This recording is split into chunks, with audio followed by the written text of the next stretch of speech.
Hello students, welcome to Krishna technical Pathshala. अभी हम लोग जो क्वेश्चन सॉल्व कर रहे हैं गुप्ता एंड गुप्ता के क्वेश्चन सॉल्व कर रहे हैं इन्वायरमेंटल इंजीनियरिंग के। ओके स्टूडेंट्स, ऑलरेडी हमने फर्स्ट 2 वीडियोज़ में जो देखे हैं वो हमने 1 to 25 क्वेश्चंस को देखा है। फर्स्ट वीडियो में हमने क्वेश्चन नंबर 1 to 15 देखा था। Okay students, and second video में हमने 16 to 25 देखा था। और अभी हम लोग जो स्टडी कर रहे हैं वो हम लोग कर रहे हैं इस पर क्वेश्चन नंबर 26 से 40 तक क्वेश्चन हमने क्या करना सॉल्व करना है 15 क्वेश्चंस का।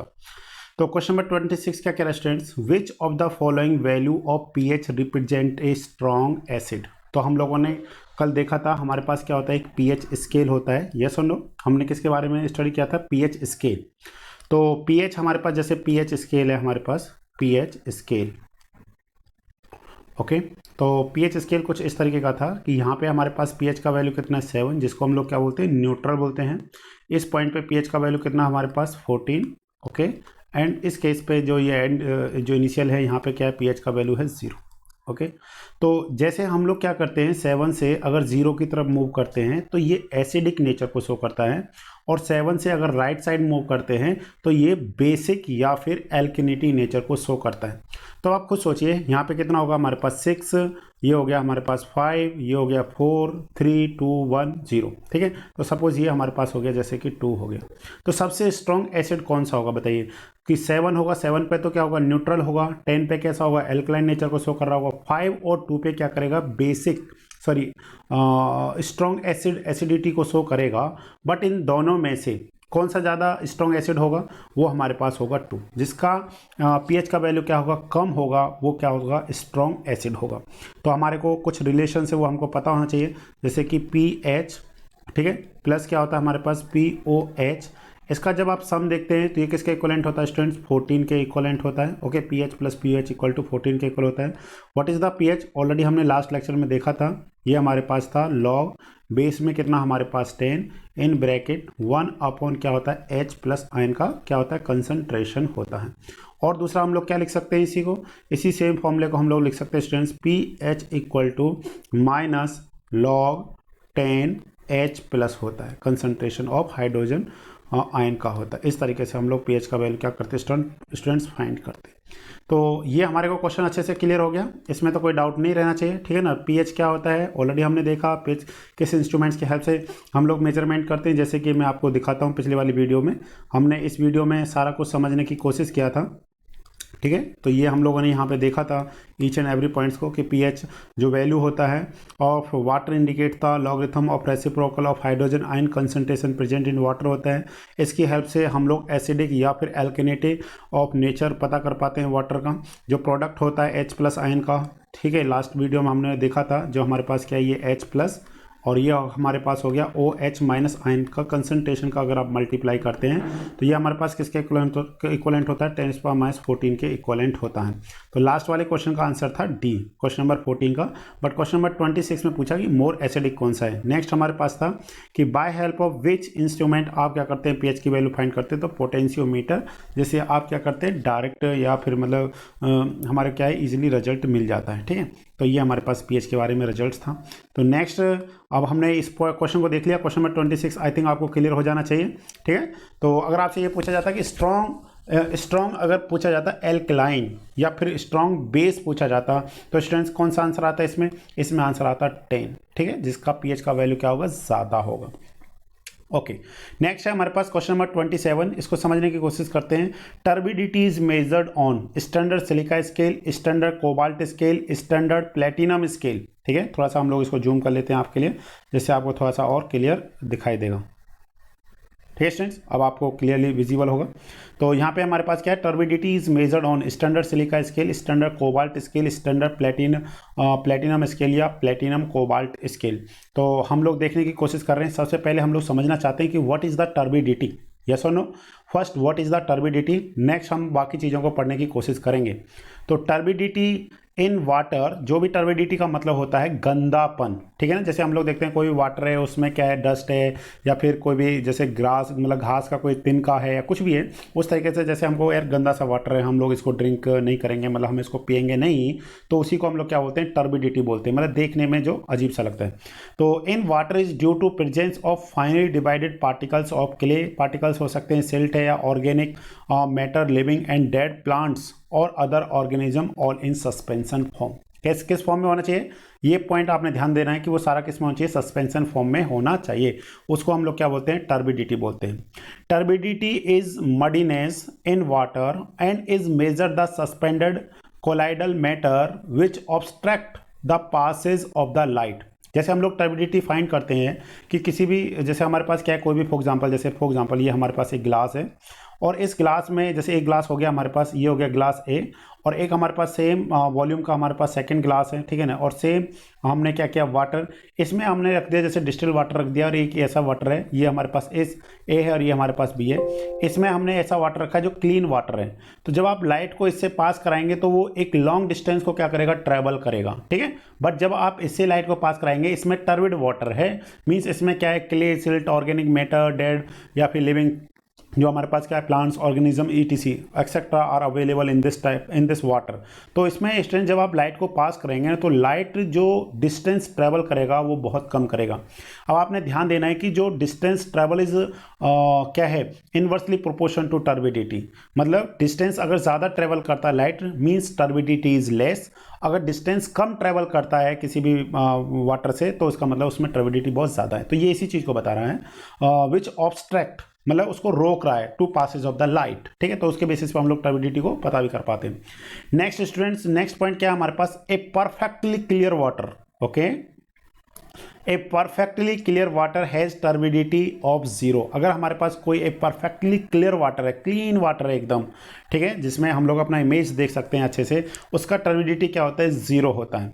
नेक्स्ट स्टूडेंट्स, ये हमने लिया है डाटा कोड से, ठीक है, जो IS 500 2012 है। For drinking water A turbidity is less then 5 ppm is acceptable, ठीक है, ये ppm के बाद यहाँ पे डैश आना चाहिए था, ठीक है, is acceptable and should not be more than 10 ppm। मतलब जो हमारे पास टर्बिडिटी है उसका वैल्यू 1 to 5 ppm में होना चाहिए, बट अगर वो एक्सेप्टेबल है, बट किससे ज़्यादा नहीं होना चाहिए, 10 ppm से ज़्यादा नहीं होना चाहिए। स्टूडेंट्स आपको पता होना चाहिए, अगर 2 to 3 ppm अगर हमारे पास है तो ये हमको क्या होने लगता है, विजिबल होने लगता है, ठीक है।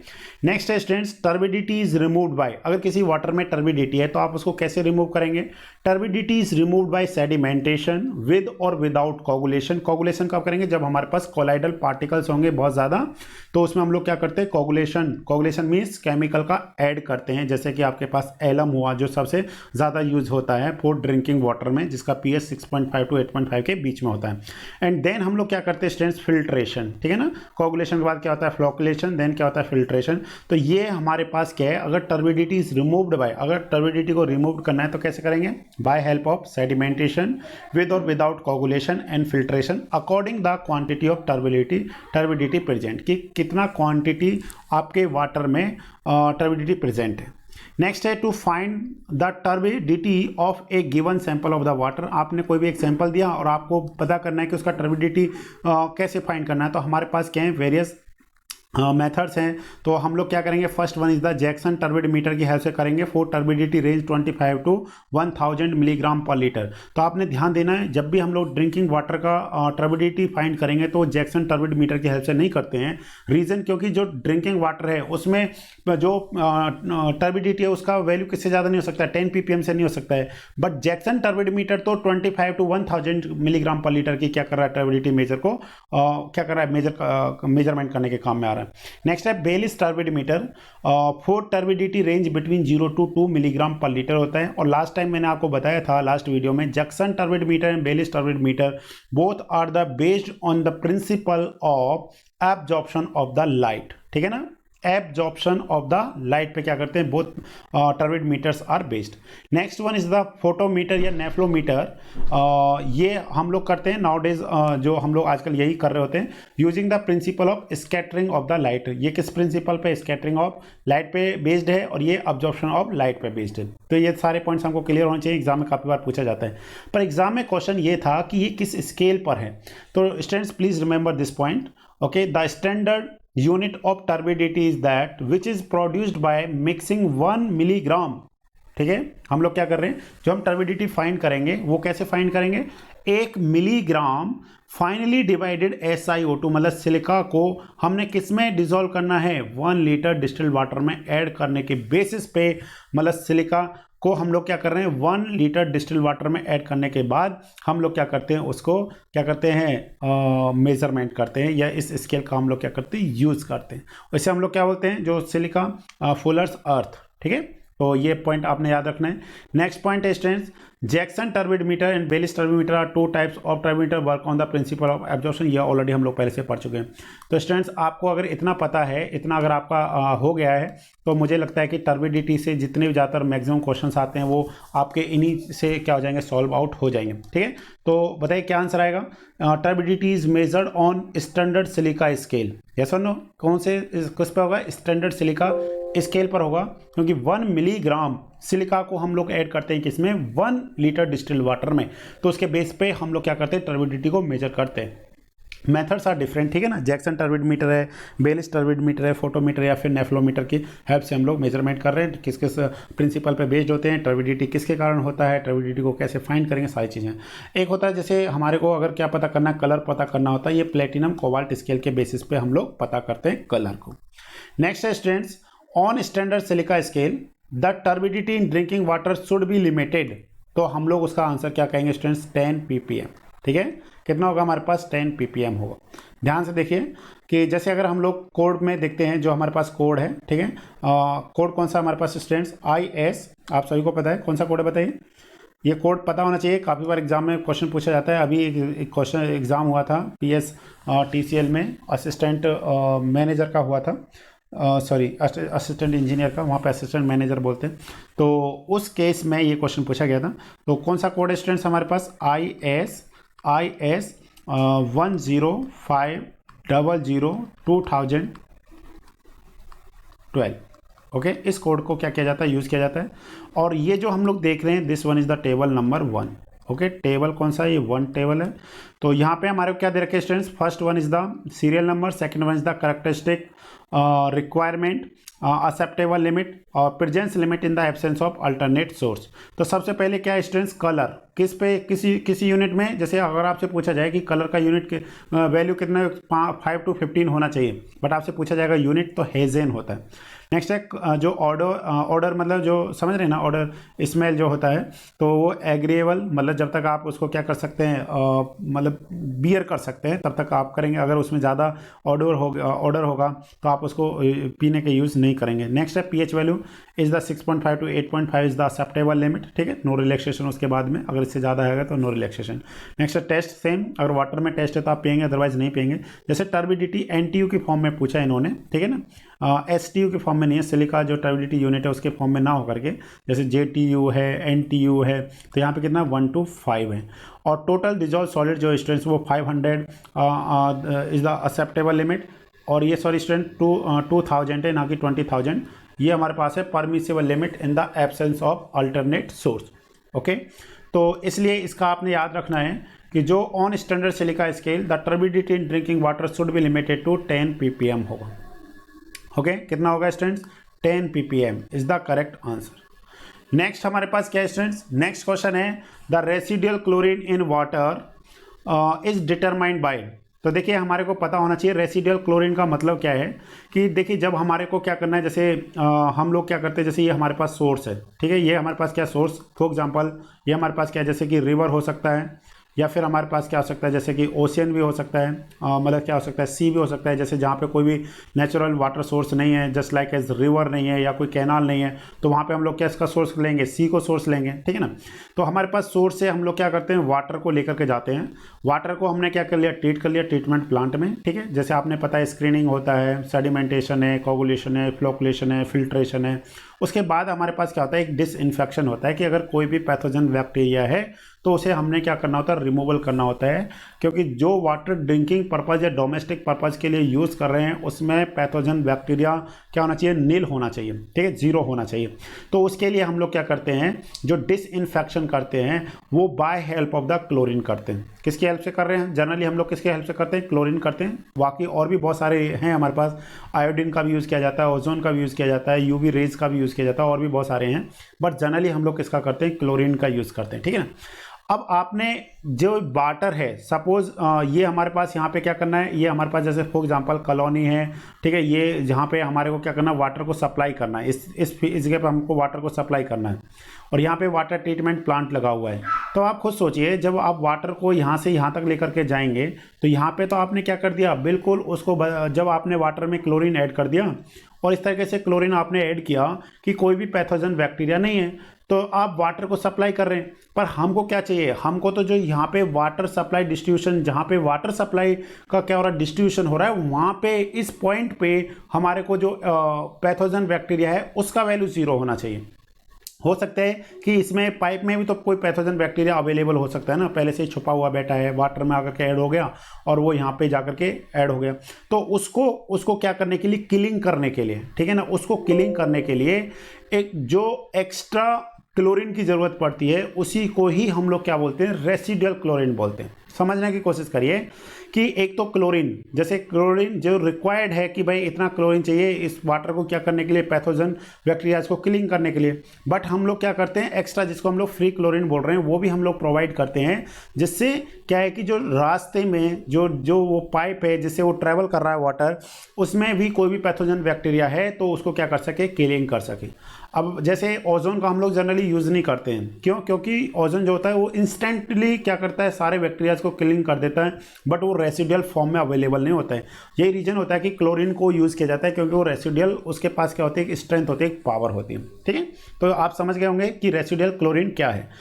अब इसको डिटरमाइन हम लोग किसके हेल्प से करेंगे, तो स्टूडेंट्स हमारे पास 3 मेथड्स होते हैं रेसिडुअल क्लोरीन को डिटरमाइन करने के लिए। First one is the orthotolidine method होता है, स्टार्च आयोडाइड मेथड होता है, and next one is the DPD test होता है। ओके, डीपीडी टेस्ट कहिए या फिर आप क्या कह सकते हैं, डीपीडी मेथड कह सकते हैं। तो which one is the correct answer, इस केस में तो हमारे पास क्या हो जाएगा स्टूडेंट, सी हो जाएगा। अगर डीपीडी भी होता तो यहाँ पे फिर क्या होता, ऑल ऑफ दीज होता। अब हम लोग थोड़ा सा समझने की कोशिश करते हैं स्टूडेंट्स कि ये जो स्टार्च आयोडाइड टेस्ट आपको कैसे पता चलेगा, कि जैसे आपके पास कोई भी एक वाटर सैंपल दे दिया जाए, सपोज आपको एक वाटर दे दिया, फॉर एग्जांपल एक हमारे पास क्या है, जैसे लाइक दिस इज, ये कंटेनर है और इसमें हमारे पास क्या एक सैंपल है, ठीक है। अब आपको कैसे पता किया जाएगा, आप कैसे बताएंगे कि इसमें रेसिडुअल क्लोरीन है या नहीं है, तो आप क्या करेंगे, टेस्ट करेंगे। तो स्टूडेंट्स हम लोग यहाँ पे 3 टेस्ट कर रहे हैं। कौन कौन से टेस्ट कर रहे हैं हम लोग यहाँ पे, ऑर्थोटोलेडाइन टेस्ट करेंगे, स्टार्च आयोडाइड टेस्ट करेंगे, and next one is the DPD test करेंगे। और स्टूडेंट्स उसमें कलर के बेसिस पे हम लोग क्या करेंगे, कलर के बेसिस पे पता करेंगे कि इसमें रेसिडुअल क्लोरीन है या फिर नहीं है। ओके, तो हम लोग यहाँ पे समझने की कोशिश कर रहे हैं, एक एक पॉइंट को ध्यान से देखते चलिए। देखिए ये हमारे पास क्या है, the chlorine shall initially be consumed in the killing bacterias and then in oxidise the organic matter, DI oxidise आएगा, oxidise organic matter. Then this oxidation is when this oxidation is completed when the break point is reached। मतलब पहले हम लोगों ने क्या किया student, समझने की कोशिश करिए। जैसे आपने एक ग्राफ देखा होगा, कुछ इस तरीके का हमारे पास क्या होता है, ग्राफ बनता है, ठीक है ना। जैसे हम लोग देखते हैं इस तरीके का हमारे पास क्या बनता है, एक ग्राफ बनता है लाइक दिस, ठीक है। और ये दो तरीके का होता है, एक तो इनिशियली से स्टार्ट होता है, एक यहाँ से होता है। इसमें क्या होता है, जैसे हमारे पास कोई भी इनऑर्गेनिक कंपाउंड्स होता है तो उसको कंज्यूम करने में यहाँ पे क्या लगती है, ऑक्सीजन, जो सॉरी क्लोरीन होती है वो कंज्यूम होती है, देन यहाँ से स्टार्ट होता है, ऑर्गेनिक मैटर को क्या करता है वो कंज्यूम करता जाता है, मतलब उसको ऑक्सीडाइज करता जाता है, ऑक्सीडाइज करता जाता है, और एक ये पॉइंट आ जाता है, इसको बोलते हैं ब्रेक पॉइंट क्लोरीनेशन। अब इसके बाद जो भी आप क्लोरीन इसमें क्या कर रहे हैं, ऐड कर रहे हैं, ऐड कर रहे हैं, ऐड कर रहे हैं स्टूडेंट्स, इसको हम लोग क्या बोलते हैं, फ्री क्लोरीन बोलते हैं। मेन यहाँ पे यही है, जो रेसिडुअल क्लोरीन है इसी को हम लोग क्या कर रहे हैं, पता कर रहे हैं। ठीक है, तो इन पॉइंट को हमको क्या करना है, समझना है। तो द क्लोरीन सेल भी, अब मैं आगे इसको समझाऊंगा, अभी और भी जब क्वेश्चंस आएंगे ना तो वहाँ पे मैं इसको एकदम प्रॉपर वे में इस पूरे ग्राफ को समझाऊंगा। बस अभी आपने थोड़ा सा समझना है क्योंकि फिर ज़्यादा लेंदी हो जाता है टॉपिक। ठीक है, तो वहाँ पे स्पेशली यही टॉपिक आएगा, तो वहाँ पे मैं समझाऊंगा किस किस के बिटवीन ग्राफ बन रहा है, कैसे होता है, ब्रेक पॉइंट कैसे फाइंड करते हैं, सारी चीज़ों को समझने की कोशिश करेंगे इस ग्राफ को प्रॉपर वे में, क्योंकि ग्राफ बहुत इंपॉर्टेंट है। देखिए ध्यान से, तो यहाँ पे हमारे पास क्या है, when the break point is reached, जब आप इस ब्रेक पॉइंट पे पहुँच जाते हैं, okay, the whatever chlorine is added, ठीक है ना, सॉरी नेक्स्ट है then THN, then whatever chlorine is added to the water after break point, जो भी आप क्लोरीन को क्या कर रहे हैं, ऐड कर रहे हैं, it appears as residual chlorine, वो किसकी तरह, एक फ्री क्लोरीन या रेसिडुअल क्लोरीन की तरह क्या करेगा, बिहेव करेगा। To determine the residual chlorine on in a given sample of water by, हमारे पास कितने टेस्ट स्टूडेंट्स, 3 टेस्ट हैं, orthotolidine test, starch iodide test and DPD test. 3 test हैं, orthotolidine test, starch iodide test and DPD test. Usually a free chlorine residue of 0.2 to 0.3 milligram per litre after a contact period 10 to 20 minutes. This statement is very very important. ठीक है, जो usually free chlorine कितना होना चाहिए residual के form में, 0.203 milligram per litre after a contact period of 10 to 30 minute, जैसे आपने वाटर में क्या किया, क्लोरीन को मिला दिया। अब हम लोग समझना चाहते हैं स्टूडेंट्स, यहाँ पे जो हमारे तीनों टेस्ट हैं इनके छोटे छोटे शॉर्ट पॉइंट्स हैं, उनको हमने याद रखना है। First one is the orthotolidine test. The orthotolidine colorimetric indicator method developed by mister Phelps in 1908 में, ये ऑर्थोटोलाइन टेस्ट को क्या किया था, बताया था। This test generally uses a comparator instruments called chloroscope. ठीक है, क्लोरोस्कोप, जिसको हम लोग क्या बोलते हैं, क्लोरोस्कोप की हेल्प से हम लोग क्या करते हैं, रेसिडुअल क्लोरीन का पता करते हैं।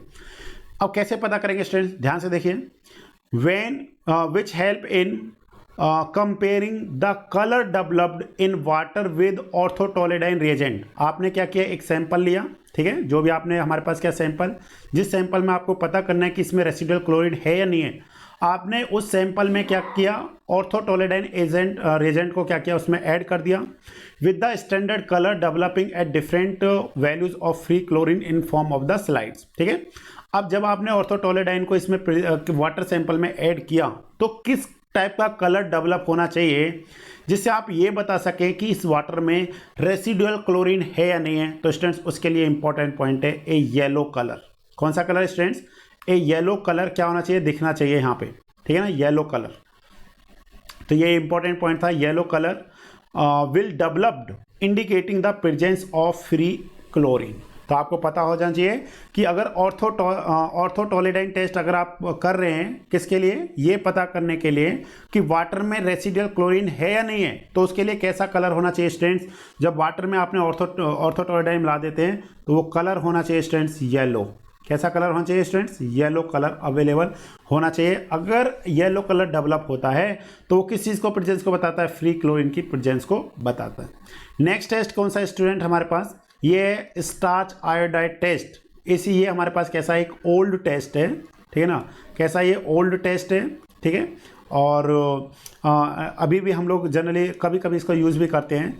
This method for testing the total chlorine residual in a given water sample depending upon the oxidising power of free and combined chlorine residual to convert into the free iodine. मतलब वो free iodine में convert करता है या फिर नहीं करता है, इस चीज़ पर डिपेंड करता है। In the presence of starch iodine produce a blue colour. कैसा कलर यहाँ पे प्रोड्यूस होना चाहिए स्टूडेंट्स, ब्लू कलर होना चाहिए। ओके, कैसा कलर होना चाहिए, ब्लू कलर होना चाहिए। नेक्स्ट आप पढ़िए, iodine can be added by potassium iodide and acetic acid to given water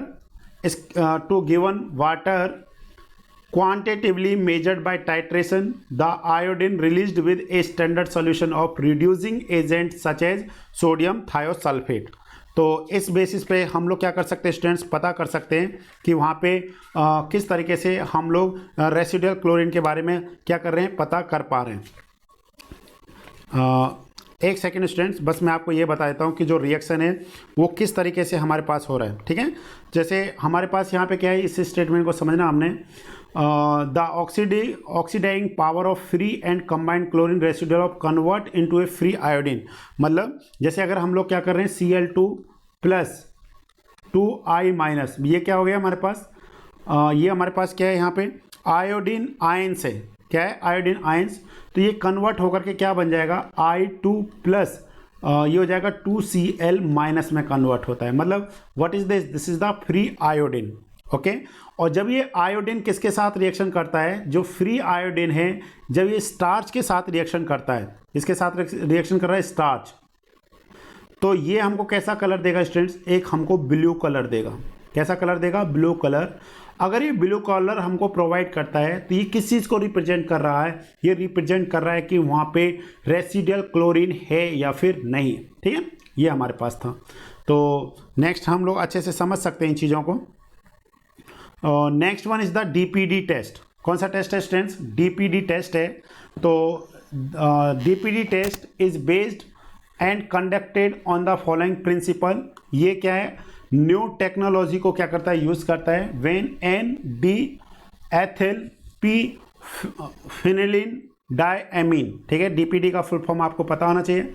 reagents is added to a water sample. जब आप क्या करते हैं, इस रिएजेंट को आप वाटर सैंपल में ऐड करते हैं तो containing free chlorine residual and instantaneously reaction occur producing A red colour. कैसा है स्टूडेंट्स, यहाँ पे एक हमारे को रेड कलर मिलेगा। अगर रेड कलर मिलता है डीपीडी टेस्ट में तो ये किसको बताएगा, फ्री रेसिडुअल क्लोरीन को बताएगा। The intensity of red colour can be measured in the neutral pH range 6.2 to 6.5। Okay, ये 62 नहीं 6.5। तो अब आपको ये पॉइंट क्लियर हो जाना चाहिए स्टूडेंट्स कि जब हम लोग जब भी हमारे को क्या करना है, रेसिडुअल क्लोरीन का पता करना है तो कौन कौन से टेस्ट करेंगे, हम लोग 3 टेस्ट करते हैं। Orthotolidine test, starch iodide test and DPD test. Usual free chlorine कितना होगा, इतना होगा। ऑर्थोटोलेडाइन टेस्ट में जब आप सैंपल में ऑर्थोटोलेडाइन रिएजेंट को क्या करते हैं, यूज़ करते हैं, तो कैसा कलर देता है, येलो कलर देता है।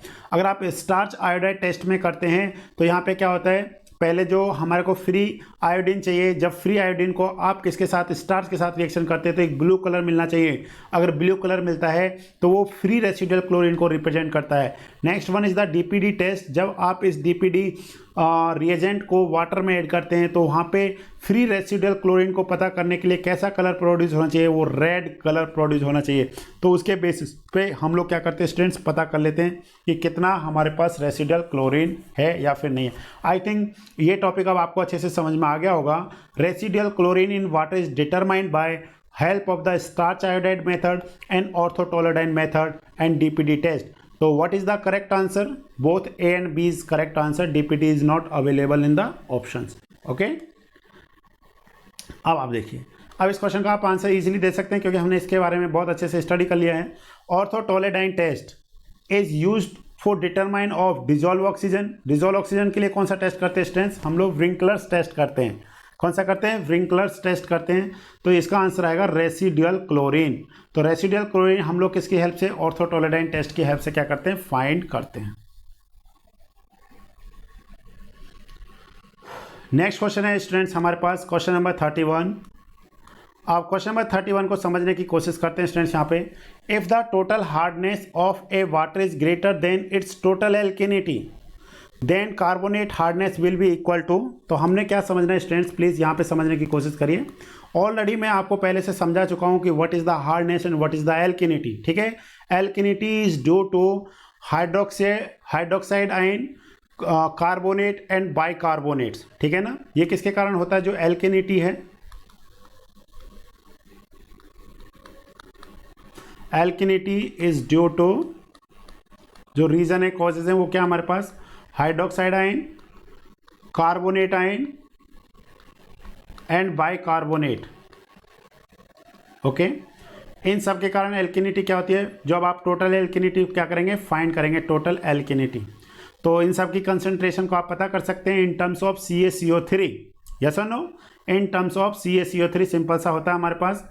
अगर आपको टोटल एल्किनिटी फाइंड करना है स्टूडेंट्स, तो यहाँ पे क्या होता है हमारे पास, concentration of OH minus ion multiply में equivalent weight of CaCO3 divide में equivalent weight of hydroxide ion, तो इसका कितना होता है 17 plus concentration of HCO3 minus concentration of bicarbonate multiply में equivalent weight of CaCO3 divide में कितना आ जाएगा हमारे पास 61 प्लस हमारे पास क्या आ जाएगा स्टूडेंट्स का concentration of the carbonate ions multiply में equivalent weight of calcium carbonate divide में what is the equivalent weight of HCCO3 is the 30।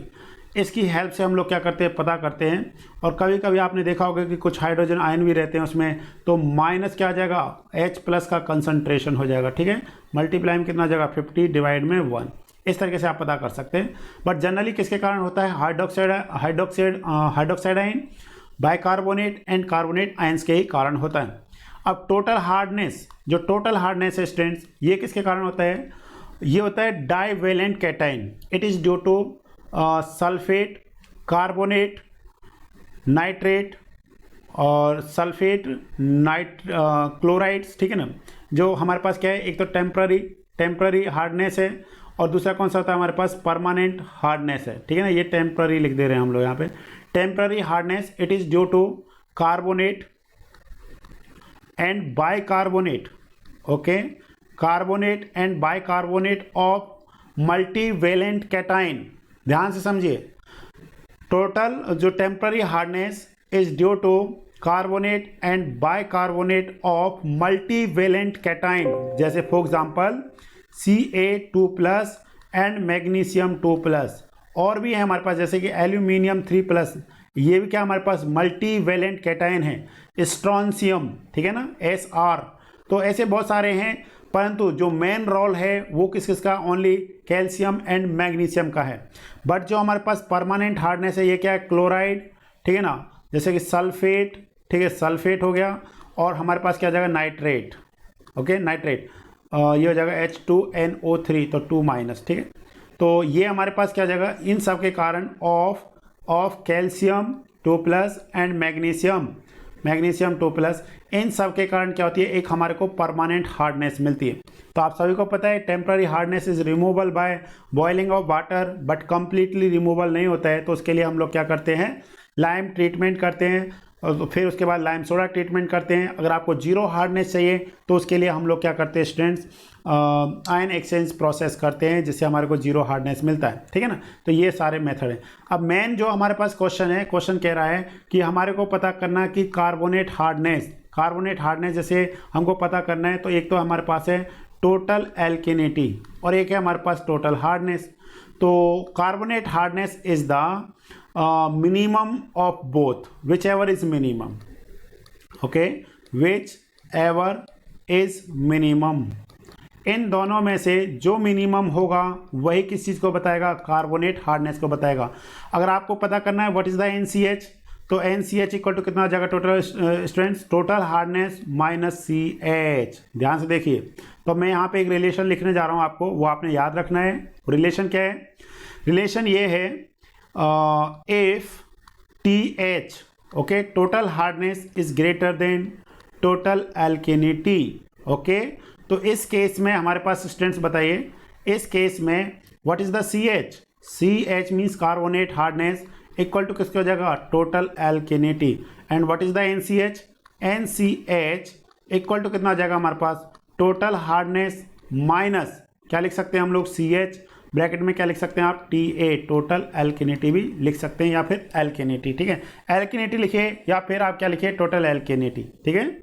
Generally हम लोग क्या, कहीं पे एल्किनिटी होता है, कहीं पे टोटल एल्किनिटी होता है, तो इसलिए आपने टेंशन नहीं लेना है, आप इसको एल्किनिटी भी लिख सकते हैं, ठीक है ना। इसलिए आपको टेंशन लेने की जरूरत नहीं है इसमें।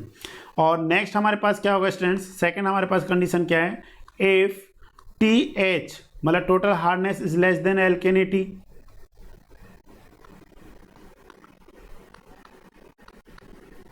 तो इस केस में क्या हो जाएगा, what is the C H, C H equal to T H, okay.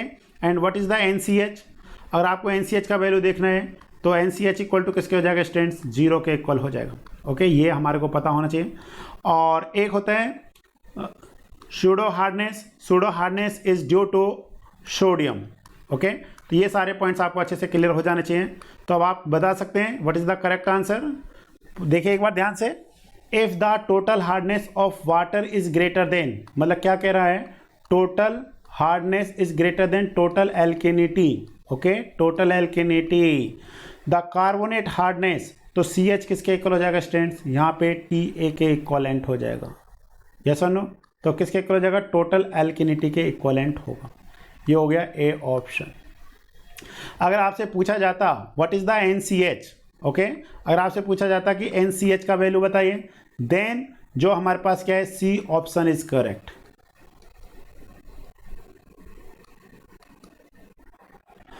ठीक है, इस तरीके से आपको पता होना चाहिए था, देन सी ऑप्शन क्या होता है स्टूडेंट्स, करेक्ट हो जाता। तो आई थिंक ये पॉइंट आपको क्लियर हो गया होगा। नेक्स्ट क्वेश्चन देखते हैं हम लोग, question number 32। The amount of residual chlorine, the amount of residual chlorine left in public water supply for safety against pathogen bacteria is about. तो स्टूडेंट्स इसका जो आंसर आएगा वो हमारे पास आएगा B option, 0.05 to 0.5 pm। What is the correct answer, B is the correct answer. अब हम लोग चेक कर लेते हैं कैसे, देखिए ध्यान से। द रिक्वायरमेंट ऑफ क्लोरीन, जो आपको किसी भी सैंपल के लिए, किसी भी वाटर के लिए अगर आपको जो क्लोरीन का रिक्वायरमेंट है वो किस चीज़ पर डिपेंड करता है, फर्स्ट क्वेश्चन तो यही है हमारे पास। तो it depends upon the type of bacteria and second one is the amount of water. जैसे अगर अमाउंट ऑफ वाटर ज़्यादा होगा तो ऑब्वियसली रिक्वायरमेंट ऑफ क्लोरीन भी क्या होगा, ज़्यादा होगा, और टाइप ऑफ बैक्टीरिया पे भी डिपेंड करता है। Amount of chlorine added in water it is equivalent chlorine demand of water, कि भाई इतना क्लोरीन तो इसको क्या है एट ए टाइम क्या करने के लिए, पैथोजन बैक्टीरिया को किलिंग करने के लिए चाहिए, प्लस कुछ हमको रेसिडुअल फॉर्म में भी क्या करना है, प्रोवाइड करना है। तो amount of chlorine added in water, तो chlorine demand of water plus residual chlorine के इक्वलेंट होता है। अब देखिए डोज ऑफ क्लोरीन जो है, तो ये हमारे पास हो जाएगा for disinfection alone good ground water is 0.1 to 0.2 ppm। आपको पता है कि जो ग्राउंड वाटर होता है उसमें जनरली आपको पैथोजन बैक्टीरियाज नहीं मिलते हैं, जनरली किस में होता है, वो सरफेस वाटर में होते हैं। सरफेस वाटर में कितना होता है, 0.5 टू 1.5 ppm के रिस्पेक्ट में होते हैं। नेक्स्ट है हमारे पास students for town water supply, ठीक है ना, this point is very important. For town water supplies after sterilization there must be residual chlorine in water 0.1 to 0.2 ppm, okay, but in case of epidemics under rural conditions for small supplies the residual chlorine is kept 0.5 ppm, okay। तो ये point हमारे को पता होना चाहिए। तो next हमारे पास क्या है स्टूडेंट्स, क्लोरीन में be given in the 3 forms. जो क्लोरीन है वो 3 फॉर्म्स में क्या किया जाता है, प्रोवाइड किया जाता है। फॉर वेरी स्मॉल सप्लाईज के लिए हम लोग ब्लीचिंग पाउडर का क्या करते हैं, यूज़ करते हैं, और क्लोराइड ऑफ लाइम, या तो ब्लीचिंग पाउडर हो गया या क्लोराइड ऑफ लाइम को हम लोग फॉर वेरी स्मॉल सप्लाई के लिए यूज़ करते हैं। फॉर स्मॉल टाउन और विलेज के लिए एज लिक्विड और सोडियम हाइपोक्लोराइड का हम लोग क्या करते हैं, यूज़ करते हैं। But for medium and large size water work के लिए हम लोग chlorine gas by gaseous chlorinator के फॉर्म में यूज़ करते हैं। तो एग्जाम पॉइंट ऑफ व्यू से, ये इंटरव्यू पॉइंट ऑफ व्यू से स्टूडेंट्स आपसे पूछे जा सकते हैं कि भाई आपको अगर छोटे से जहाँ पे वेरी स्मॉल सप्लाई है, क्या वहाँ पे भी आप क्लोरीन गैस का यूज़ करेंगे, नो, हम वहाँ पे ब्लीचिंग पाउडर का यूज़ कर सकते हैं, ठीक है ना। फॉर स्मॉल टाउन या विलेज के लिए हम लोग क्या कर सकते हैं, लिक्विड फॉर्म में जो होगा, और अगर बहुत ज़्यादा चाहिए तो वहाँ पे हम लोग क्लोरीन गैस का यूज़ करेंगे। आपको माइंड में क्लियर आना चाहिए कि ब्लीचिंग पाउडर कब यूज़ किया जाएगा, क्लोरीन गैस कब यूज़ किया जाएगा, लिक्विड या सोडियम हाइपोक्लोराइड को यूज़ कब किया जाएगा। The dose should be such that a residual 0.1 to 0.5 ppm। तो ये हमारे को सारा कुछ क्लियर हो जाना चाहिए। तो what is the correct answer, 0.05 to 0.5 ppm। Max कितना है, 0.5 ppm मैक्स होता है। नेक्स्ट है हमारे पास students question number 33। The dissolved oxygen level in natural unpolluted water at normal temperature is found to be the order of milligram per litre, 10 milligram per litre, 100 या फिर 1000 milligram per litre. देखिए dissolve oxygen का water में रहना ज़रूरी है, परंतु बहुत ज़्यादा रहना ज़रूरी नहीं है, क्योंकि हर चीज़ का जब लिमिट क्रॉस होता है तो उसके फिर क्या होते हैं, वहाँ पे बहुत सारे इफेक्ट्स देखने को हमको मिलते हैं। तो हम लोग समझने की कोशिश कर रहे हैं स्टूडेंट्स यहाँ पे द सैचुरेशन DO, ठीक है। जैसे हमारे पास क्या है कि 0 डिग्री टेम्परेचर पे सबसे ज़्यादा क्या होता है, सैचुरेशन होता है हमारे पास DO का जो वैल्यू होता है। अब जैसे जैसे आप टेम्परेचर की वैल्यू को क्या करते जा रहे हैं, इंक्रीज करते जा रहे हैं, ठीक है, तो जो सैचुरेशन DO है उसका वैल्यू क्या होता जाएगा, डिक्रीज होता जाएगा। तो the saturation DO decrease with an increase in temperature. First point आपको ये पता होना चाहिए। सेकंड स्टूडेंट हमको क्या पता होना चाहिए, DO value increases with increase in pressure. Okay. Third point है DO reduce with increase of chloride concentration in water. अगर क्लोराइड कंसंट्रेशन वाटर में बढ़ता है तो DO का वैल्यू क्या करेगा, रिड्यूस करेगा। सॉल्टी, जैसे सॉल्ट के बढ़ने से क्या होगा, जैसे सॉल्ट मतलब हो गया सी वाटर का, अगर आप एक है नॉन सॉल्टी वाटर, एक है सॉल्टी वाटर, अगर आप 0 डिग्री टेम्परेचर पे दोनों का सैचुरेशन DO का वैल्यू चेक करेंगे तो जो नॉन सॉल्टी वाटर है उसका DO ज़्यादा होगा compare to non salty water के रिस्पेक्ट में। Next one is the sea water which normally contains about 90,000 milligram per litre of salt. ठीक है, एक इतना हमारे पास क्या होता है, मिलीग्राम रहता है। ठीक है, ये सारा डाटा हमने जो लिया गया है, ये आपको कुछ डाटा हमने SK गर्ग से लिया है और कुछ डाटा हमने PN Khanna Indian practical civil engineering handbook से लिया है। ठीक है, तो जो भी डाटा है वो ऑथेंटिक है, आप उसको यूटिलाइज कर सकते हैं कहीं पे भी। ठीक है, तो यहाँ पे जैसे टेम्परेचर है हमारे पास स्टूडेंट्स, तो यहाँ पे क्या है, 0 degree temperature, 20 degree centigrade and 30 degree centigrade temperature पे हम लोग देख रहे हैं। 0 डिग्री मतलब क्या, डिग्री सेंटीग्रेड पे।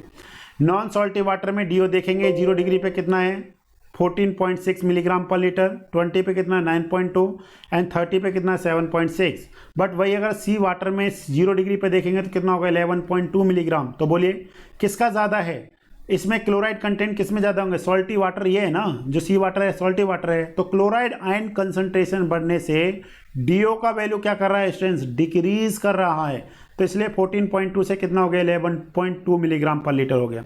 नेक्स्ट जैसे हमारे पास क्या है 30 मिलीग्राम, अगर आप 30 डिग्री सेंटीग्रेड पे देखेंगे तो 7.6 से रिड्यूस होकर के कितना हो जाता है, 6.0 मिलीग्राम पर लीटर हो जाता है। तो इसलिए इस पॉइंट को आपने याद रखना है। वेरी इंपॉर्टेंट जो क्वेश्चन पूछा गया है वो ये है, unpolluted surface water are usually found to contain large amount of dissolve oxygen, मतलब अप टू सैचुरेशन वैल्यू। अगर आप 0 डिग्री पे देखेंगे तो वो वैल्यू कितना हो सकता है, अनपॉल्यूटेड सरफेस वाटर में 14.6 मिलीग्राम पर लीटर हो सकता है। ठीक है ना, कहाँ तक है, अप टू सैचुरेशन वैल्यू, समझ रहे हैं ना, मतलब मैक्स टू मैक्स कितना हो सकता है, 14.6 हो सकता है एट 0 डिग्री सेंटीग्रेड पे। अगर 20 पे देखेंगे तो 9.2 है, अगर 30 पे देखेंगे 7.6 हो सकता है। ठीक है, अनपॉल्यूटेड सरफेस वाटर में। नेक्स्ट पॉइंट है जो काफ़ी बार एग्जाम में पूछा जाता है, fish and other forms.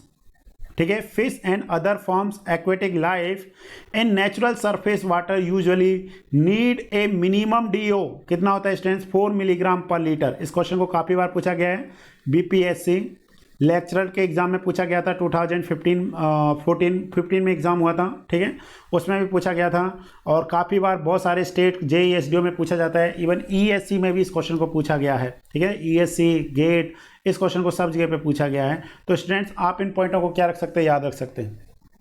Next है, अगर अब आपके माइंड में आ रहा होगा कि सर अगर DO ज़्यादा होगा तो क्या इफेक्ट पड़ेगा, वाटर कंटेनिंग हाई DO मतलब ज़्यादा डिजोल्व ऑक्सीजन अगर वाटर में प्रेजेंट है तो may cause corrosion of the pipe supplying such water. Okay, जो जिस वाटर को पाइप के थ्रू हम लोग क्या कर रहे हैं, जिसमें हाई DO है, अगर उसको उस वाटर के उस पाइप किसी पाइप से अगर हम लोग सप्लाई करते हैं तो वहाँ पे कौन सा प्रॉब्लम होने की पॉसिबिलिटीज़ होगी स्टूडेंट्स, कोरोजन होने की क्या होगी स्टूडेंट्स, पॉसिबिलिटीज़ होगी। क्या होगा, कोरोजन। तो ये पॉइंट आपने क्या रखना है स्टूडेंट्स, याद रखना है। ठीक ठीक है, ये भी काफ़ी बार पूछा गया और हम लोग आगे देख रहे हैं। फॉर डोमेस्टिक सप्लाई, जो भी आप डोमेस्टिक सप्लाई के लिए यूज़ करते हैं उसमें डीओ का वैल्यू कितना चाहिए, 4 to 8 मिलीग्राम पर लीटर होना चाहिए। तो एक्वेटिक लाइफ के लिए कितना है, 4 milligram per litre. Domestic supply के लिए कितना है, 4 से वो मिनिमम है, मतलब इतना तो होना चाहिए। ये कितना है, 4 to 8 मिलीग्राम पर लीटर है। अगर अनपॉल्यूटेड सरफेस वाटर है तो कितना होगा, सैचुरेशन वैल्यू तक हो सकता है। तो आप खुद सोचिए, अब आप खुद बताइए कि what is the correct answer. Question number 33 का क्या करेक्ट आंसर आएगा, the dissolved oxygen level in natural unpolluted water at normal temperature, ठीक है ना। तो फाउंड आप देखेंगे तो कितना तक आ जाएगा, वो 10 मिलीग्राम पर लीटर तक आएगा, क्योंकि बाकी सब जो है ना वो बहुत ज़्यादा उनमें डिफरेंसेस हैं, ठीक है। तो ये हमारे पास, इसलिए इसका करेक्ट आंसर आएगा बी। तो एक एक पॉइंट को समझ सकते हैं। Next statement, the velocity of flow of a sedimentation tank is about, please remember C point है। अभी मैं आगे चल के आपको सारे पैरामीटर्स बताने वाला हूँ, अभी आप इसको याद रख सकते हैं। तो क्या है हमारे पास, 15 to 30 सेंटीमीटर पर मिनट, ये क्या हमारे पास वेलोसिटी ऑफ फ्लो है। ओके, अब हम लोग देखते हैं नेक्स्ट क्या हमारे पास, देखिए ध्यान से। तो यहाँ पे सेडिमेंटेशन टैंक है, तो पहले हम लोग इनको समझना चाहते हैं। अगर ये टॉपिक आपको क्लियर है तो आप सारे क्वेश्चन जितने भी सेडिमेंटेशन टैंक के हैं आप आराम से स्टूडेंट्स क्या कर सकते हैं, दे सकते हैं, ठीक है। मैं आपको फिर बता दे रहा हूँ कि जो भी मैंने डाटा लिया है ये सारा डाटा PN खन्ना, ठीक है, PN खन्ना,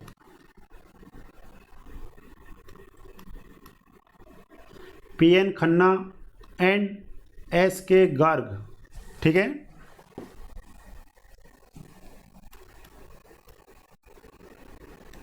संतोष कुमार गर्ग साहब, ठीक है, इनके बुक से हमने लिया है। तो जो भी डाटा आप उसको अच्छे से यूज़ कर सकते हैं विदाउट एनी टेंशन, ठीक है, कि डाटा सही होगा गलत होगा क्या होगा क्या नहीं होगा, बिल्कुल सही है, डोंट वरी। सेडिमेंटेशन टैंक और सेटलिंग बेसिन, अभी हम लोग जो बात करना चाह रहे हैं वो कौन सा हमारे पास, sedimentation tank and settling basin की बात कर रहे हैं। Are built for preliminary settlement of solids where the water obtain is from a canal और ए रिवर और इज मडी, मतलब हमने जो कहाँ से वाटर ले रहे हैं, हम लोग किसी कैनाल से ले रहे हैं, रिवर से ले रहे हैं, मडी से ले रहे हैं, तो उसमें जो वाटर है उसमें क्या होंगे, जो प्रीलिमिनरी सेटलमेंट्स ऑफ सॉलिड के लिए किसका यूज़ किया जाता है स्टूडेंट, सेडिमेंटेशन टैंक या फिर सेटलिंग बेसिन का यूज़ किया जाता है। Okay, these tanks are made either, ठीक है, आइदर दो बार लिख गया, आइदर फॉर कंटिन्यूस फ्लो और इंटरमिटेंट फ्लो। कंटिन्यूस फ्लो का मतलब है कि वो फ्लो कंटिन्यूसली हो रहा है टैंक में से, वो बहुत वेरी स्लो स्पीड से क्या कर रहा है, वाटर क्या कर रहा है, पास कर रहा है। पर इंटरमिटेंट फ्लो का मतलब है कि एक बार पास कराए फिर रोक दिया, फिर पास कराए फिर रोक दिया, उस टाइप का है, मतलब ब्रेक लगा लगा करके हम लोग वाटर को पास करा रहे हैं। नेक्स्ट है sedimentation tanks are of the various shape, ठीक है, sedimentation tanks are of various shape but the most common form are rectangular for large plant, ठीक है, रेक्टेंगुलर का यूज करते हैं फॉर लार्ज प्लांट के लिए, एंड सर्कुलर और स्क्वायर फॉर स्मॉल प्लांट, ठीक है। जो हमारे पास क्या है, सर्कुलर और स्क्वायर का हम लोग किसके लिए यूज करेंगे, स्मॉल प्लांट्स के लिए यूज करेंगे। रेक्टेंगुलर टैंक्स में भी, ठीक है, नेक्स्ट पॉइंट क्या है हमारे पास, रेक्टेंगुलर टैंक में be built in 2 or more compartments for facility of cleaning which form longitudinal या which form long units with long baffle walls extending up to a few centimeter below in water surface। तो आपने देखा होगा इस तरीके के walls बने होते हैं, तो वाटर क्या करता है, इस तरीके से फ्लो करके इस तरीके से फ्लो करता है, या सुनो इस तरीके का सेडिमेंटेशन में क्या बने होते हैं, बैफल्स बॉल बने होते हैं। तो इनका मेन काम क्या है कि ये क्यों बनाए हुए हैं जो baffle walls, the function of the baffle walls is to increase the effective length, मतलब जो पार्टिकल है वो इस तरीके से क्या करेगा, पास करेगा, ठीक है, पास करते हुए जाएगा। और इसका क्या होता है, एक डिटेंशन टाइम होता है कि इतने टाइम में हमने क्या करना है, पार्टिकल को पास कराना है, जो मतलब इसका क्या होता है, डिटेंशन टाइम होता है। तो क्या होगा, increase the effective length of travel of a particle and reduce the velocity, जिससे इजीली वो क्या कर जाए, सेटल कर जाए। For rectangular tank these are the design parameters. Okay, ये डिजाइन पैरामीटर्स हमने क्या रखने स्टूडेंट्स, याद रखने हैं। वो डिजाइन पैरामीटर्स हमारे पास क्या है, for rectangular tank the proportion of width to length, हम लोग किस में देख रहे हैं स्टूडेंट, विड्थ टू लेंथ में देख रहे हैं, in each compartment is generally 1:2 with 2:3 minimum and 1:4 max. ठीक है, मतलब जैसे कि आप देखना चाह रहे हैं विड्थ कितना है b, तो लेंथ कितना होगा हमारे पास 4 टाइम्स ऑफ b के इक्वलेंट होगा। ठीक है, जो लेंथ होगा वो कितना आ जाएगा 4 टाइम्स ऑफ b के इक्वलेंट होगा। जैसे 1:2, जनरली 1:2 विद 2:3 क्या आ जाएगा मिनिमम, और ये क्या आ जाएगा मैक्स हो जाएगा हमारे पास। नेक्स्ट हमारे पास क्या है, the velocity of flow in the tanks is kept 15 to 30 centimetre पर मिनट। यही तो था लास्ट वाला क्वेश्चन, यस और नो, एक क्वेश्चन था। Please remember the velocity of flow in tanks is kept 15 to 30 centimetre पर minute. Okay, depth is generally, जो हम लोग डेप्थ कंसीडर करके चलते हैं, ये एग्जाम में ये एस के गर्ग में पूछा गया है, एस के गर्ग बुक में एक क्वेश्चन पूछा गया है। डेप्थ इज जनरली मतलब रेंज पूछा है तो कितना होता है 3 to 4.5 मीटर, बट जो मिनिमम वेट है वो कितना हमारे पास 1.8 से कम नहीं होना चाहिए और 6 मीटर से क्या होना चाहिए स्टूडेंट, ज़्यादा नहीं होना चाहिए। क्या, depth of the sedimentation tank. But अगर आपसे रेंज पूछा जाए, what is the range, range is the 3 to 4.5 metre, ये हमारे पास क्या रेंज है। नेक्स्ट है width should not be exceed 12 metre, जो विड्थ होगा, width of the sedimentation tank should not exceed 12 metre से ज़्यादा नहीं होना चाहिए। नैरो टाइप में होना चाहिए, कैसा होना चाहिए, नैरो। ठीक है, नैरो अगर बनाते हैं तो ये इन्फ्लुएंट और जो क्या होते हैं इफ्लुएंट होते हैं, उससे उसके डिस्टर्बेंस से क्या नहीं होता, कोई भी इफेक्ट नहीं पड़ता है, इसलिए नैरो कंस्ट्रक्शन किया जाता है। नेक्स्ट है हमारे पास the overflow rate, very important, overflow rate is the V0। Okay, it is equivalent discharge by surface area, yes और नो, इसको हम लोग क्या बोलेंगे, surface, sorry discharge by surface area. थोड़ा सा हम लोग यहाँ पे देख रहे हैं, जैसे इसको मैं यहाँ पे लिख देता हूँ सही से, V0 equal to Q0 upon surface area.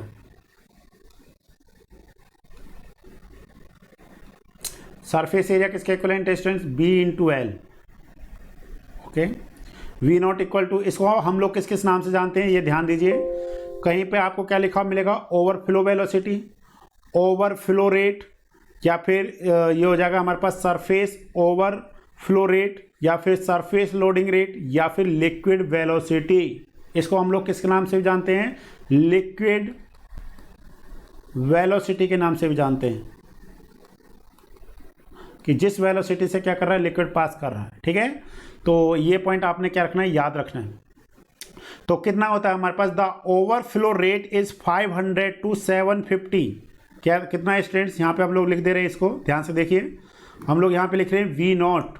Okay, V0 ये हो गया हमारे पास कितना 500 to 750, क्या हमारे पास litre per hour per metre square. ठीक है ना, ये हमारे पास हो जाएगा पर मीटर स्क्वायर, किसके लिए, for plain sedimentation.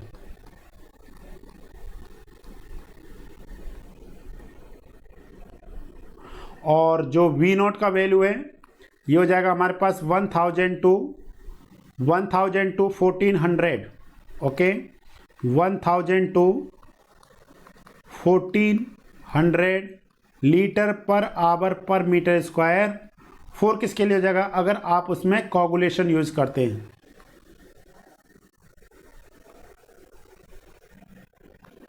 If coagulation used, तो दोनों पॉइंट में हमारे को V0 का वैल्यू पता होना चाहिए, 500 to 500 to 750 litre per hour per metre square in case of plain sedimentation. V0 equal to 1000 to 1400 litre per hour per metre square if coagulant used. तो ये दोनों पॉइंट हमने क्या रखने स्टूडेंट्स, याद रखने हैं। The overflow rate is 500 to 750 litre per our इस केस में। नेक्स्ट हमारे पास क्या students, depth should be fixed after allowing about 30 centimetre for the sludge. मतलब जैसे पार्टिकल क्या कर रहा है, जैसे हम लोग देखते हैं ना यहाँ पे इस तरीके का होता है, जैसे हमारे पास कोई भी सेडिमेंटेशन टैंक है तो इस तरीके का होता है, तो इस जोन को हम लोग क्या बोलते हैं, स्लज जोन बोलते हैं, कि जो भी पार्टिकल इससे जाकर के टच कर जाएगा उसको हम लोग क्या बोलते हैं, रिमूवल मान लेते हैं। तो ये इसका जो डेप्थ होगा वो कितना हम लोग लेके चल रहे हैं 30 सेंटीमीटर। ओके, कितना 30 centimetre. Okay, and free board at the top of the waves which may be about कितना होगा, जो फ्री बोर्ड होता है, ठीक है, वो उसको हम लोग कितना लेके चलते हैं स्टूडेंट्स 45 सेंटीमीटर लेकर के चलते हैं। तो दोनों क्वेश्चन आपसे पूछे जा सकते हैं कि free board in case of sedimentation में कितना होगा 45 सेंटीमीटर होगा, यस और नो, कितना होगा 45 सेंटीमीटर। और अगर आपको स्लज का पूछा जाए थिकनेस तो आप बता सकते हैं, या डेप्थ, वो कितना होगा हमारे पास 30 सेंटीमीटर होगा। कितना होगा 30 सेंटीमीटर। ये पॉइंट क्लियर हो जाना चाहिए। नेक्स्ट है 100% रिमूवल इफिशियंसी। अगर आपको रिमूवल इफिशियंसी 100% चाहिए, जैसे हमारे को रिमूवल इफिशियंसी पता करते हैं परसेंटेज में, तो हम लोग क्या लिखते हैं VS/V0। ओके, मल्टीप्लाई किसके होता है 100 के इक्वलेंट होता है। ओके, ये हो जाता है हमारे पास। अब इस केस में हम लोग क्या कहना चाह रहे हैं कि आपको अगर 100% इफिशियंसी चाहिए फॉर 100% रिमूवल ऑफ पार्टिकल्स, जो सेटलिंग वेलोसिटी है उसका वैल्यू क्या होना चाहिए greater than equal to surface over flow rate, या फिर सरफेस लोडिंग रेट, या लिक्विड वेलोसिटी से क्या होना चाहिए ज़्यादा होना चाहिए। अगर आपको 0% रिमूवल इफिशियंसी चाहिए तो 0% रिमूवल इफिशियंसी के केस में VS क्या होता है लेस देन V0 होता है। ओके स्टूडेंट्स, VS क्या होगा हमारे पास V0 से क्या होगा कम होगा। ठीक है, तो जैसे अगर हम लोग समझना चाहें V0 और VS का मतलब, जैसे फॉर एग्जांपल समझने की कोशिश करिए स्टूडेंट्स लाइक दिस। और जैसे यहाँ से वाटर क्या कर रहा है अपवर्ड फ्लो कर रहा है, तो आपको पता है कि जिस वेलोसिटी से वाटर ऊपर की तरफ फ्लो कर रहा है उसको हम लोग क्या कहेंगे V0, और जिस वेलोसिटी से पार्टिकल नीचे की तरफ सेटल कर रहा है डाउन कर रहा है उसको हम लोग कहेंगे VS। अब बताइए पार्टिकल कब सेटल कर सकता है, जब VS का वेलोसिटी क्या होगा V0 से ज़्यादा होगा तो ही क्या कर सकता है सेटल कर सकता है, अदरवाइज नहीं कर सकता है। तो इसलिए दोनों पॉइंट्स आपको क्लियर हो जाने चाहिए। नेक्स्ट पॉइंट है हमारे पास detention time usually range between 4 to 8 hour for plain sedimentation. अगर आप प्लेन सेडिमेंटेशन टैंक का देखेंगे डिटेंशन टाइम कितना होता है 4 to 8 आवर होता है, बट वही अगर आप कोगुलेंट आर यूज करते हैं तो वही डिटेंशन टाइम कितना हो जाता है 2 to 4 आवर हो जाता है, क्योंकि यहाँ पे क्या होता है फास्ट मिक्सिंग होता है। ठीक है, तो इसलिए इसका क्या हो जाएगा हमारे पास डिटेंशन टाइम 2 to 4 आवर होता है। नेक्स्ट क्या हमारे पास very very important students, a plain sedimentation tank under normal condition, ठीक है ना, a plain sedimentation tank under normal condition may remove 60 to 70% of the suspended matter. ये क्वेश्चन किसका है SK गर्ग्स का बुक का है।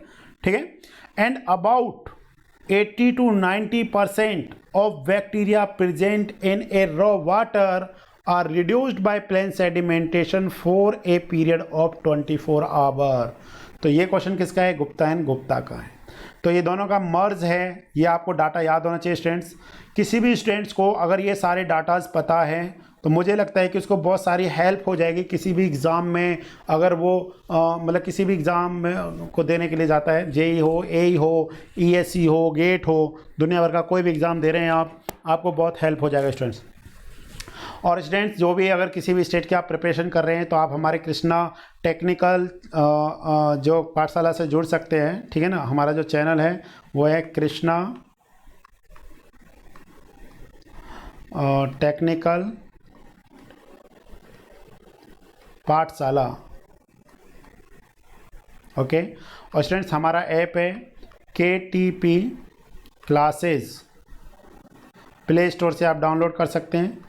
किसी भी स्टेट का अगर आप JEE, AE, okay, JEE AE, या फिर अगर आप किसी यूनिवर्सिटी में पढ़ते हैं तो डिप्लोमा या फिर BTech का कोई इंडिविजुअल सब्जेक्ट भी अगर आप हमारे से पढ़ना चाहते हैं तो वो सारी facilities are available on KTP classes app.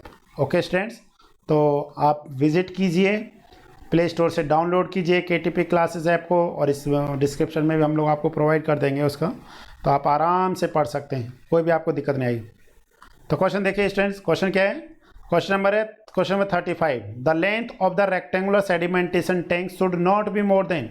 तो आपको पता है मैक्स कितना है लेंथ किससे ज़्यादा नहीं हो सकता है, 4b से ज़्यादा नहीं हो सकता है। यस और नो? अभी हम लोगों ने पढ़ा था ना, ब्रेड्थ और लेंथ का जो प्रोपोर्शन पढ़ा था वो कितना था, 1:2 और 2:3, जो क्या था, मिनिमम था। मिनिमम ये हो सकता है 2:3, तो मतलब 2 टाइम्स ब्रेड्थ और 3 टाइम्स कितना हो जाएगा, लेंथ हो जाएगा।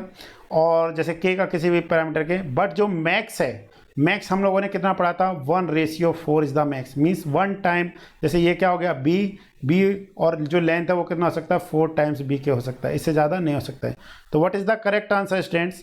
Correct answer is the 4b। उन्होंने पूछा है should not be more than, किससे ज़्यादा नहीं हो सकता, मतलब मैक्सिमम वाला केस पूछा है, जर्नली वाला नहीं पूछा है, ठीक है ना।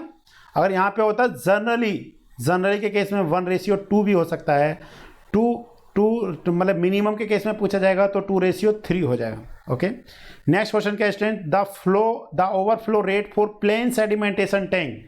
तो प्लेन सेडिमेंटेशन टैंक के रिस्पेक्ट में कितना आएगा, 500 to 750 litre per hour per metre square.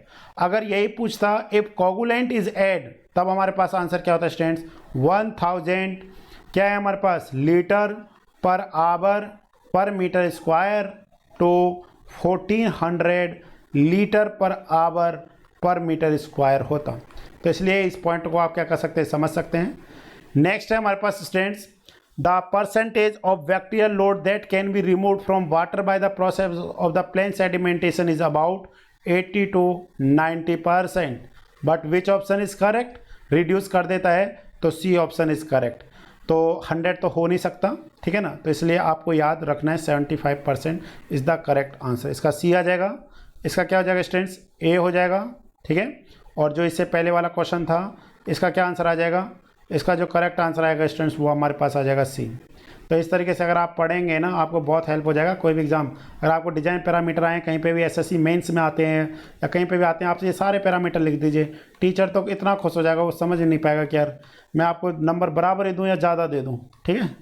तो ज़्यादा भी नंबर दे सकता है आपको कि चलिए चेक कर लेते हैं कहीं कम तो नहीं मिले बच्चा को, इतना अच्छे से अगर आप लिखते हैं। Next stage, settling velocity of a particle is coagulant tank is usually kept as. तो settling velocity of a particle is coagulant tank is usually kept. तो डेप्थ ऑफ द टैंक, तो स्टूडेंट्स आपने ध्यान देना है, डेप्थ ऑफ द टैंक पे depend नहीं करता है, surface area of the tank पे क्या करेगा, डिपेंड करेगा। अब देखिए यहाँ पे हमारे पास जैसे दो वेलोसिटीज़ हैं, जैसे एक होता है हमारे पास वी.एस, ठीक है, एक जैसे हमारे पास क्या है वी.एस है। वी.एस का मतलब होता है जैसे कि small g into G(s-1) into d square upon कितना जाएगा हमारे पास 18 और न्यू हो जाएगा, ठीक है ना। न्यू मीन्स काइनेमेटिक विस्कोसिटी है, या फिर डायनेमिक विस्कोसिटी करेंगे तो आप क्या कहेंगे, G इंटू रो डब्लू, ठीक है ना, G(s-1) डी स्क्वायर अपॉन कितना जाएगा 18 म्यू के इक्वलेंट होगा। This is the settling velocity. और एक है हमारे पास स्ट्रेंथ V0। V0 को हम लोग क्या बोल रहे थे, सरफेस ओवर रेट जो होता है, या फिर सरफेस लोडिंग रेट होता है, या लिक्विड वेलोसिटी, या फिर आप जो भी, जैसे हमने यहाँ पे बहुत सारे नाम लिखे हुए हैं। ये हमारे पास क्या होता है, discharge upon B into L. What is the B into L, B into L is the surface area. Okay, what is the B into L, B into L is the surface area. तो इसका correct answer क्या आ जाएगा, surface area पे क्या करता है, depend करता है। तो what is the correct answer, 38 का B हो जाएगा। ओके, नेक्स्ट देखते हैं हम लोग। ओके, नेक्स्ट हमारे पास नेक्स्ट पेज पर है, देखते हैं। अब वो थोड़ा सा इसको जूम कर लेते हैं स्टूडेंट्स, ध्यान से देखिए, बहुत सिंपल से क्वेश्चन है। अगर आपको थ्योरी अच्छे से क्लियर हो जाए ना फिर तो कोई बात ही नहीं है। The settling velocity of a particle in sedimentation tank increase. The settling velocity of a particle in A sedimentation tank increases if particle size is decrease. ये तो गलत हो गया, आप दोनों फॉर्मूले देख लीजिए। Vs इक्वल टू क्या हमारे पास स्टूडेंट्स, Vs इक्वल टू था small g into G(s-1) D square by 18 mu, ठीक है। या फिर आप क्या कह सकते हैं V0 इज टोटली डिफरेंट। ये हमारे पास क्या है Q upon B into L, क्योंकि कुछ ऐसे क्वेश्चंस होते हैं ना जिनमें थोड़ा सा क्लियर करना थोड़ा सा मुश्किल होता है, तो इन दोनों फॉर्मूले के रिस्पेक्ट में आप देख लीजिए। तो पार्टिकल साइज इज डिक्रीज, अगर आप बताइए D का वैल्यू कम करेंगे तो Vs इंक्रीज करेगा या डिक्रीज करेगा, ये तो डिक्रीज कर जाएगा, because Vs is directly proportion to diameter of the particle square. ये लॉ कौन सा है, ये कौन से लॉ के अकॉर्डिंग है? स्टोक्स लॉ के अकॉर्डिंग है, ठीक है ना। पार्टिकल साइज का रेंज क्या है? डी लेस देन कितना है? 0.1 mm है। तो ये सारी चीज़ें आपको पता होनी चाहिए क्योंकि कई सारे फॉर्मूलेज हैं। तो नेक्स्ट है the surface area of the tank is increased. आप खुद सोचिए, अगर आप सरफेस एरिया, ये क्या हमारे पास सरफेस एरिया, अगर आप इसको इंक्रीज कर रहे हैं तो ये वैल्यू क्या हो जाएगी स्टूडेंट? डिक्रीज हो जाएगी। तो उसका सेटिंग वेलोसिटी ऑफ पार्टिकल, वैसे इसका कोई रिलेशन नहीं है इसमें, बट फिर भी हम लोग क्या करें, दे रखा ऑप्शन तो उसके रिस्पेक्ट में हम लोग देखेंगे। तो surface area of the tank is increase, ये भी गलत हो जाएगा। Okay, depth of the tank is decrease, इससे तो कोई रिलेशन ही नहीं है। तो which option is correct? D. D option is correct. Okay, 39 का क्या आ जाएगा स्टूडेंट? डी ऑप्शन आएगा। नेक्स्ट हम लोग देखते हैं यहाँ पे, for a given discharge the efficiency of sedimentation tank is increased by. तो आपको अगर एफिशिएंसी देखना है हमारे को, तो हम लोग क्या बोलते हैं? वी एस बाय क्या हो जाएगा? वी नॉट के इक्वलेंट होगा, ठीक है। तो हम लोग क्या देख रहे हैं यहाँ पे, जैसे V S by V naught, तो वी नॉट इक्वल टू हमारे पास क्या है? क्यू बाय क्या है हमारे पास? बी एल के इक्वलेंट है, ठीक है ना। देखिए ध्यान से, अगर आप बी एल की वैल्यू को इंक्रीज करते हैं, ठीक है, अगर आप सरफेस एरिया की वैल्यू को क्या करते हैं? इंक्रीज करते हैं, तो वी नोट का वैल्यू क्या हो जाएगा? डिक्रीज हो जाएगा। यस और नो? अगर वी नोट का वैल्यू डिक्रीज होगा तो जो इफिशियंसी है वो क्या कर जाएगा? इंक्रीज कर जाएगा। या फिर आप ऐसे भी कह सकते हैं, B S by Q multiply कितना हो जाएगा? बी एल के इक्वल हो जाएगा, और इक्वल टू कितना हो जाएगा? ये क्या है? परसेंटेज, इफिशियंसी के इक्वलेंट है। कहने का मतलब क्या हुआ कि परसेंटेज जो इफिशियंसी ऑफ सेडिमेंटेशन टैंक है वो डायरेक्टली प्रोपोर्शन टू किसके? सरफेस एरिया के। इंक्रीज डिक्रीज डेप्थ के साथ तो है ही नहीं कोई relation, increase in the surface area of the tank. तो which option is correct student? C option is correct. तो आई थिंक आपको यहाँ तक क्वेश्चन क्लियर हुए, ठीक है। अब नेक्स्ट क्वेश्चन हम लोग नेक्स्ट क्लास में करेंगे, चाहे छोटा क्वेश्चन है या बड़ा क्वेश्चन है, वो कोई दिक्कत नहीं है, ठीक है ना। हमने बहुत सारे क्वेश्चंस यहाँ पे किए हुए हैं आपके लिए। नेक्स्ट वीडियो में हम लोग कोशिश करेंगे कि आपके लिए ज़्यादा से ज़्यादा लेक्चर्स क्वेश्चंस लेकर के आएँ, ठीक है ना। तो इस तरीके का सारा है, देख लीजिए आप। हमने यहाँ पे 60 तक क्वेश्चन को टाइप कर लिया है। तो नेक्स्ट क्लास में हम लोग 60 तक लाने की पूरी कोशिश करेंगे, क्योंकि आज हम लोगों ने क्वेश्चन 40 तक सॉल्व किया है। तो आई थिंक स्टूडेंट्स आपको समझ में आया होगा। तो आप इस चैनल को थोड़ा सा आगे बढ़ाइए स्टूडेंट तक प्रॉपर वे में, इसी तरीके से। और स्टूडेंट्स, मैं आपको एक पूरे विश्वास के साथ बोल देता हूँ कि इससे कोई भी लेक्चर नहीं हटाया जाएगा, और इसी तरीके से हमारी कोशिश रहेगी कि हम आपके लिए एक एक वीडियो का सॉल्यूशंस लेकर के आएँ। आने वाले टाइम में आपको और भी सब्जेक्ट्स देखने को मिल सकते हैं, ट्रांसपोर्टेशन है, बिल्डिंग मटेरियल है, एकदम प्रॉपर वे में। Okay students.